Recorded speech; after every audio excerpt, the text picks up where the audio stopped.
Como decíamos al principio de la Eucaristía, hoy la Iglesia Universal celebra el bautismo de Jesús.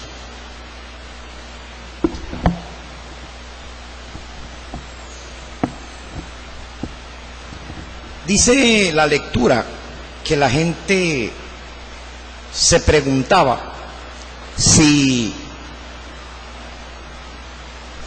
Juan el Bautista era el Mesías prometido. Entonces, Juan respondía que él no era el Mesías,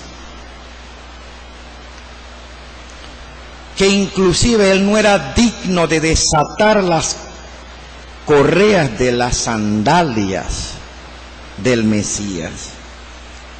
Y también decía: yo les bautizo con agua, pero ese que viene tras de mí los bautizará a ustedes con el Espíritu Santo y con fuego, para que todos entendieran de una buena vez por todas que él no era el Cristo, el ungido.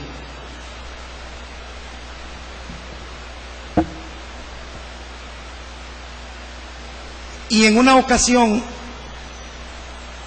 el día menos esperado por el propio Juan el Bautista, se aparece Jesús para ser bautizado. Ok, se apareció Jesús para ser bautizado. Vamos a detenernos allí un momentito. Y la expectativa fue mayor, electrizante.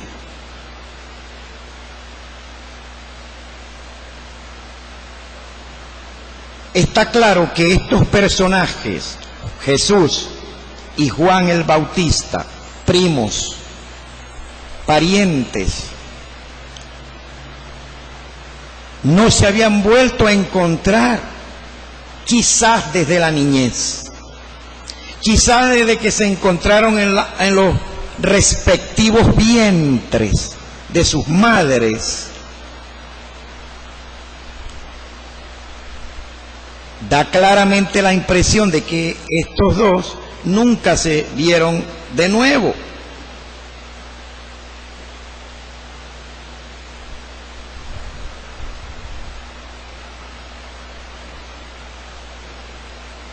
Vamos a anotar algunos detalles aquí. Primero, el bautismo de Juan era para arrepentimiento. Número uno. Segundo, no era común entre los judíos practicar bautismos. Tercero, una secta judía llamada los esenios practicaban bautismos para arrepentimiento. Y se cree que Juan pertenecía a los esenios.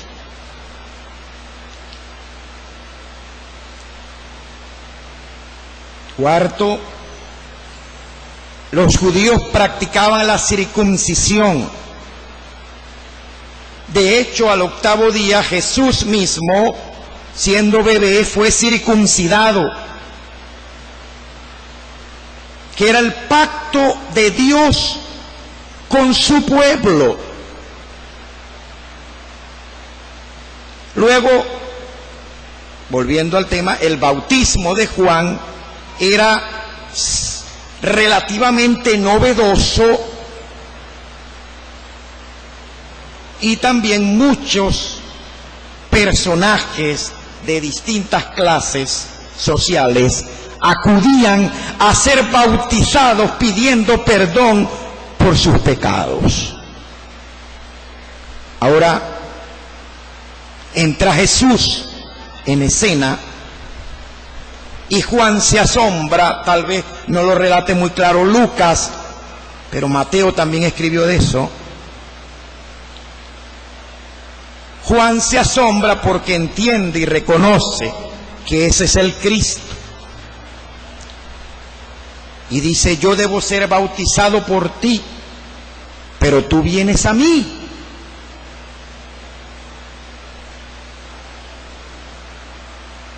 Eso no lo relata Lucas.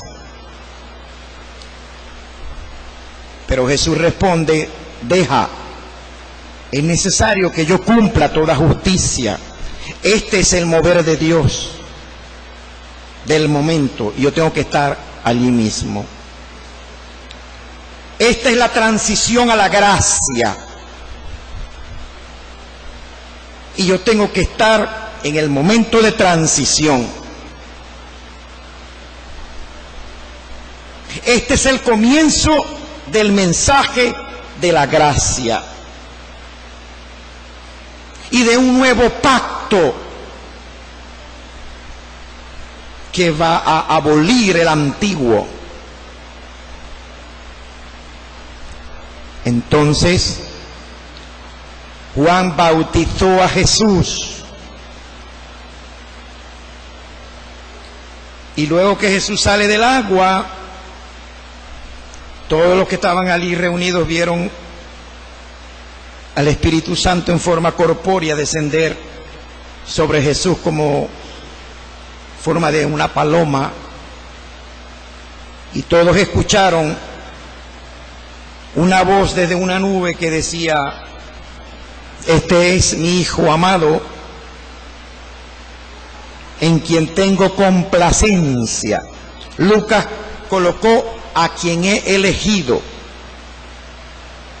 porque la frase completa es, este es mi Hijo amado elegido, y en quien tengo contentamiento. Y este es el comienzo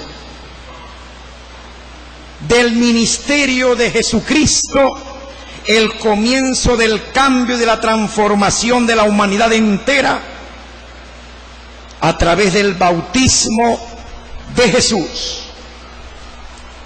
Paréntesis, algunas consideraciones. Las sectas y los otros grupos cristianos dicen que Jesús se bautizó a los 30 años de edad y que bautizar a los bebés, a los infantes, no tendría sentido, porque Jesús nos dio el ejemplo, bautizándose a los 30 años. Luego, ¿por qué razón tienen que bautizarse los bebés si ellos no saben lo que están haciendo? ¿Aló?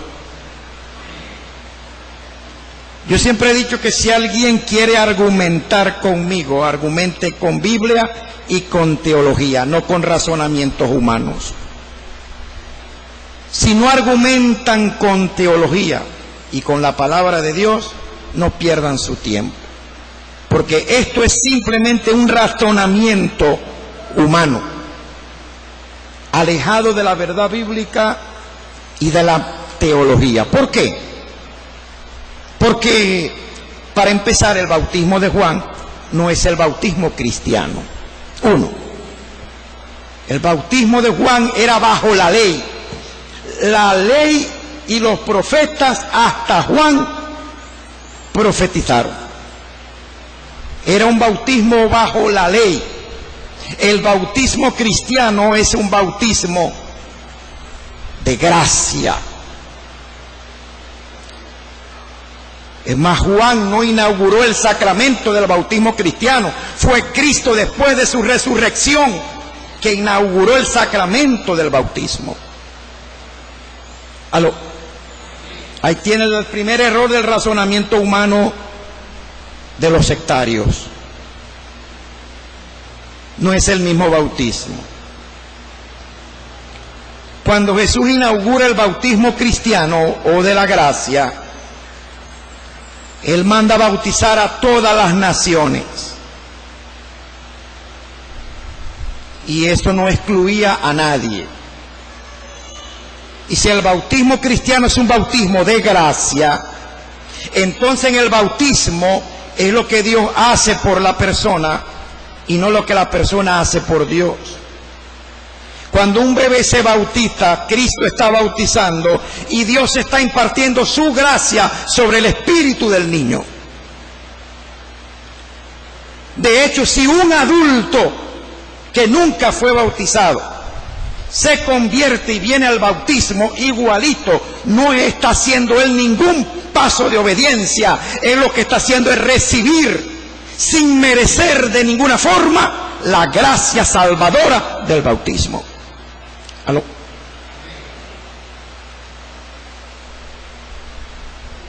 Porque se presta un poco que Jesús se haya bautizado a los 30 años para que algunos digan que el bautismo tiene que ser para los adultos solamente. Y los niños que esperen hasta que tengan uso de razón. Sí, porque uno cree con la razón. Uno no cree con la razón, uno cree con el espíritu. Con la mente, con el razonamiento humano nadie puede creer, y si lo llega a ser una creencia intelectual. Es la palabra de Dios que llega al espíritu del ser humano lo que lo convierte a él. Es la palabra de Dios que llega al espíritu de la persona, la que le hace sentir su necesidad de Cristo y la que le hace ver la realidad de que somos pecadores, que necesitamos un Salvador, que necesitamos su gracia. Es la palabra escuchada que llega al corazón, al espíritu, lo que hace que la persona entienda su gran necesidad espiritual y reconozca y confiese con su boca que Jesucristo es su Señor y Salvador, el único que le puede llenar el vacío de su corazón, el único que puede transformar su vida y darle la vida eterna y el perdón de los pecados.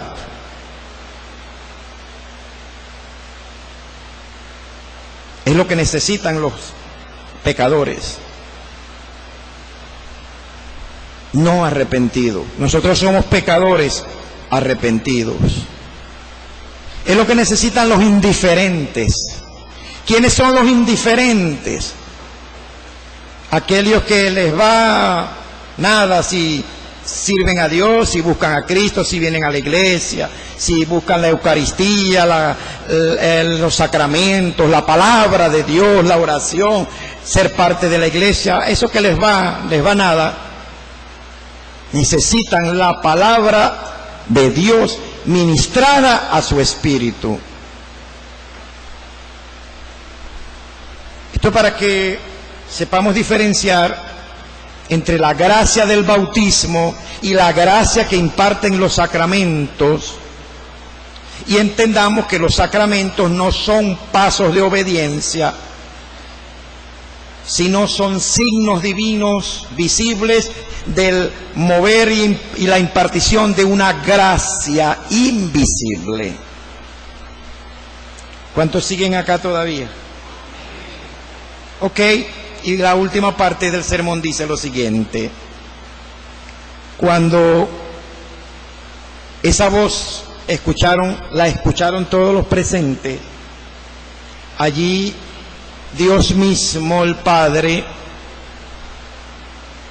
estaba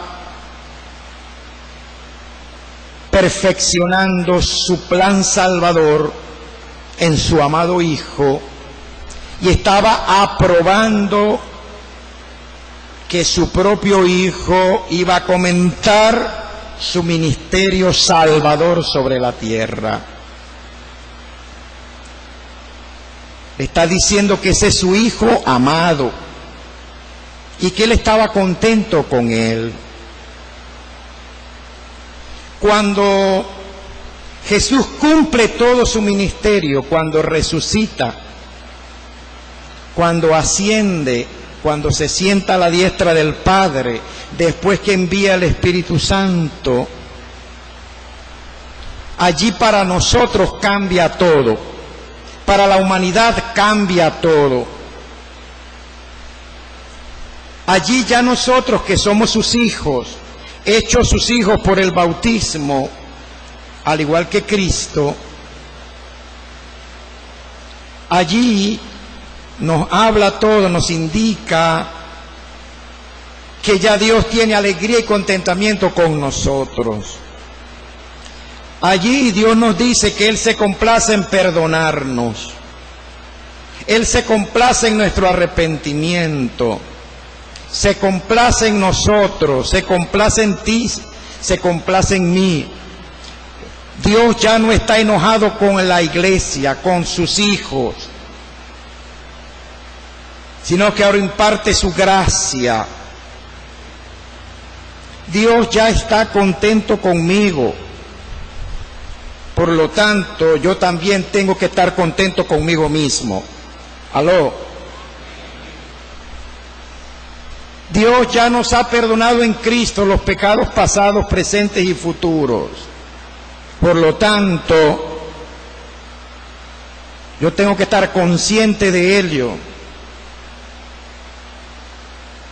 y saber que la ira de Dios la descargó el Padre sobre la cruz de Cristo, completa y total y en toda su magnitud. De tal manera que sobre la iglesia, sobre sus hijos, sobre nosotros, no hay, como dice San Pablo, ninguna condenación.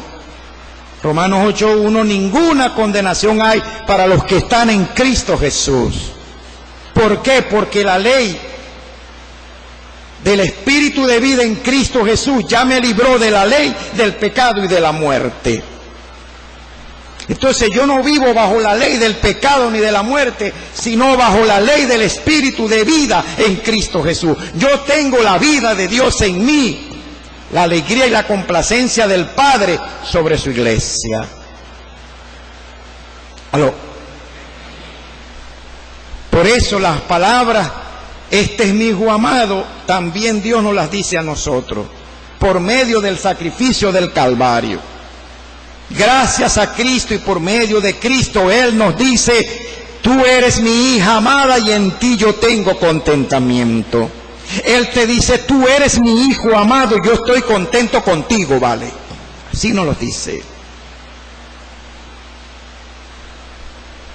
Así que es verdad que fallamos, que cuando le fallamos a Dios, bueno, venimos inmediatamente al arrepentimiento. Venimos al sacramento de la confesión de pecados, para ser absueltos y nuevamente volver al estado de gracia. Venimos a la Eucaristía para recibir también el perdón de pecados y saber que Dios pasa por alto los pecados porque su amor es grande. No, espérate, no quiere decir que te da licencia para pecar. Si tú vas a salir de aquí a pecar voluntariamente, dice Hebreos que ya no queda más sacrificio por los pecados, sino una horrenda expectación de juicio y hervor de fuego que ha de devorar a los adversarios. Así literalmente lo dice Hebreos 10. Así que no es una licencia para pecar, pero sí es saber bien que nuestro arrepentimiento verdadero, que nos impele a no seguir pecando, es aceptable, agradable a la vista de nuestro Dios. Y que, como decía Martín Lutero, simil justus et peccator, siempre seremos justificados, pero siempre seremos pecadores. A la vez justos y a la vez pecadores, pero con una gran diferencia. Una inmensa diferencia, como está de lejos el oriente del occidente. Y es que cuando nosotros los cristianos verdaderos, arrepentidos de corazón, pecamos, nos duele pecar. Nos duele pecar.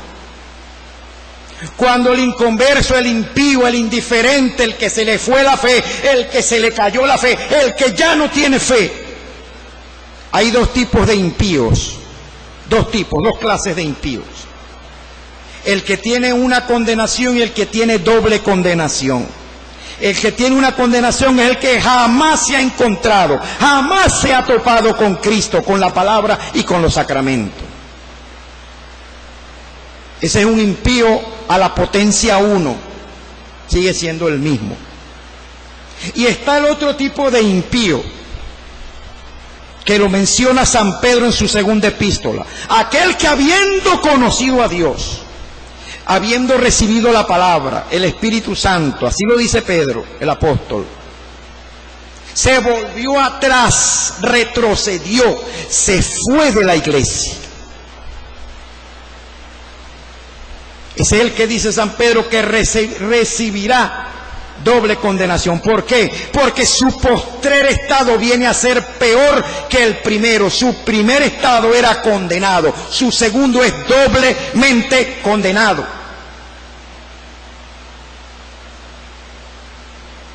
Luego,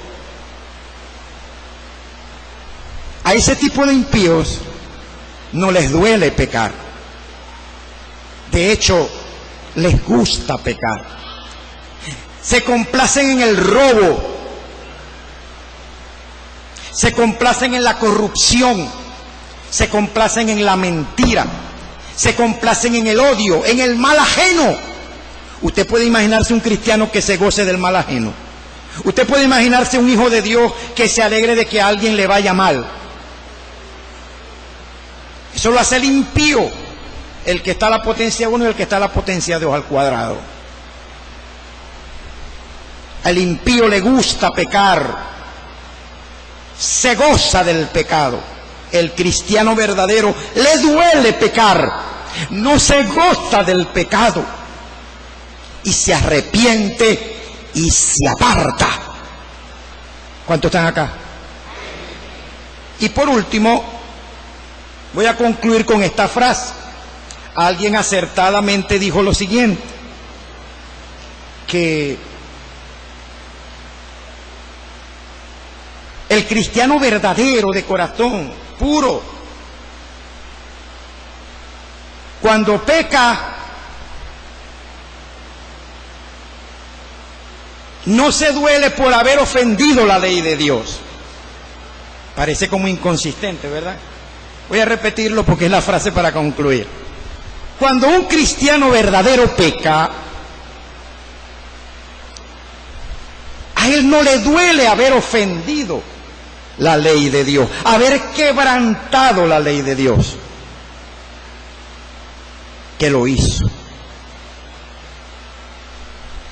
Y la ley de Dios es, porque todo el mundo, la mente nuestra se imagina siempre que pecado es fornicar, adulterar, robar, entonces matar. Entonces la gente dice, ja, ja, ja, ja, eso no va conmigo, eso no va conmigo, porque yo no fornico, yo no ando fornicando como perros, yo no ando adulterando, yo no ando robando, yo no ando bachaqueando, ay, se me chipoteó, yo no ando matando a nadie. O sea que eso no va conmigo. Entonces por eso que a mí no me duele. Pero espérate, ¿por qué no mencionáis los mandamientos completos? ¿Aló? ¿Por qué tú no mencionas los mandamientos completitos, los 10? Que Dios no sea lo primero en tu vida, eso es el primer mandamiento. Tendrás dioses ajenos. Que usted tome el santo nombre de Dios en vano, eso es pecado. Que usted no venga el domingo a la misa, eso es pecado mortal. Leí un artículo tan bueno, quiero que a alguien se lo pasé por correo electrónico, no recuerdo a quién, donde hablaba de, ¿sabías que faltar el domingo a misa es pecado mortal? Que hay gente que no lo toman así. Es más, yo creo que ninguno de los mandamientos del Decálogo en Éxodo 20 fue tan descriptivo como el mandamiento de no faltar el día del Señor. ¿Aló? ¿Sabías que cuando tú hablas mal de tu padre y de tu madre, estás deshonrando a Dios y a tu padre y a tu madre? ¿Sabías que cuando tú no ayudas a tu padre y a tu madre, lo estás deshonrando? Honra a tu padre y a tu madre también es un mandamiento.